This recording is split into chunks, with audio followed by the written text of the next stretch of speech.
শবনম ফারিয়া মসজিদে খেজুর ছিটিয়ে বিয়ে করে ধর্মীয় অনুভূতি প্রকাশ করেছিলেন, কিন্তু হাফ প্যান্টের ছবি পোস্ট করে তিনি উল্টো বার্তা দিয়েছেন। এটাই ফারিয়ার আসল রূপ, দেশে থাকলে শুধু ভণ্ডামি করে, এভাবেই অনেকে মন্তব্য করেছেন।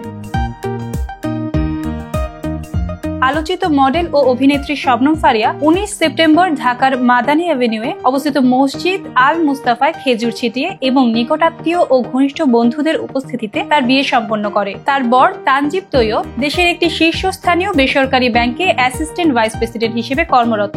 বিয়ের পর তারা এই মাসের শুরুতে শ্রীলঙ্কা ও মালদ্বীপে হানিমুনে গিয়েছেন এবং ঘুরে বেড়ানোর বিভিন্ন ছবি ফেসবুকে শেয়ার করেছেন, যদিও স্বামীর সঙ্গে একসঙ্গে কোনো ছবি এখনো প্রকাশ্যে আসেনি।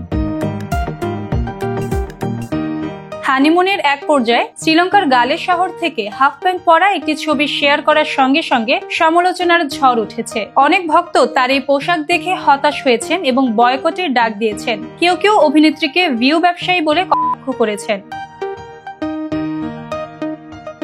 সামাজিক মাধ্যমে বিভিন্ন মন্তব্য প্রকাশ পেয়েছে। কেউ কেউ লিখেছেন, বুঝলাম না, ফারিয়া মসজিদে বিয়ে করলো, প্যান্ট পরলো শ্রীলঙ্কায়, তুমি আমার পছন্দের একজন, এভাবে আঘাত কেন দিলে? আবার কেউ বলেছেন, বিদেশে গেলেই কাপড়ের অভাব হয়। অনেকে আরো বলেছেন, মসজিদে বিয়ে করলেও হানিমুনে হাফ প্যান্টের ছবি আপলোড করে শবনম তার বাস্তব চরিত্র প্রকাশ করেছেন। মসজিদে খেজুর দিয়ে বিয়ে, হানিমুনে হাফ প্যান্ট, দিনের শেষে এটাই তার আসল রূপ।